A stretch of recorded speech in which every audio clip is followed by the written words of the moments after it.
Bác sĩ, sáng nay tôi ngủ dậy thấy đau lưng lắm. Vậy thì ngủ đến trưa rồi dậy. Người tiếp theo. Bác sĩ, mông tôi có vết đứt thì làm sao? Cho anh tiếp keo con voi. Người tiếp theo. Bác sĩ, mỗi lần đến công ty là tôi lại thấy khó chịu cực kỳ, có phải tôi bị trầm cảm không? Đó là cảm giác bình thường của việc không có tiền nhưng vẫn phải đi làm. Người tiếp theo. Bác sĩ, tôi muốn yêu quá.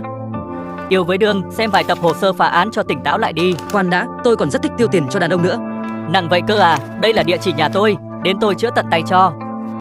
Bác sĩ, có ca cấp cứu. Ok, Người nhà tôi sao rồi ạ? anh ấy ra đi thanh thản lắm. Bác sĩ nói thật chứ? Tôi đùa đấy. Sợ chết mất. Anh ấy ra đi đau đớn lắm. Tin vui đây, anh có thể xuất viện rồi. Thật hả bác sĩ? Nhưng mỗi ngày phải uống một viên thuốc này tới cuối đời. Sao chỉ có 3 viên thôi vậy? Đúng rồi. Bác sĩ ơi, tôi còn sống được bao lâu? Anh có hay mất ngủ không? Tôi có, mất ngủ luôn là nỗi ám ảnh của tôi. Vậy sau này anh sẽ không còn lo về chuyện đó nữa đâu.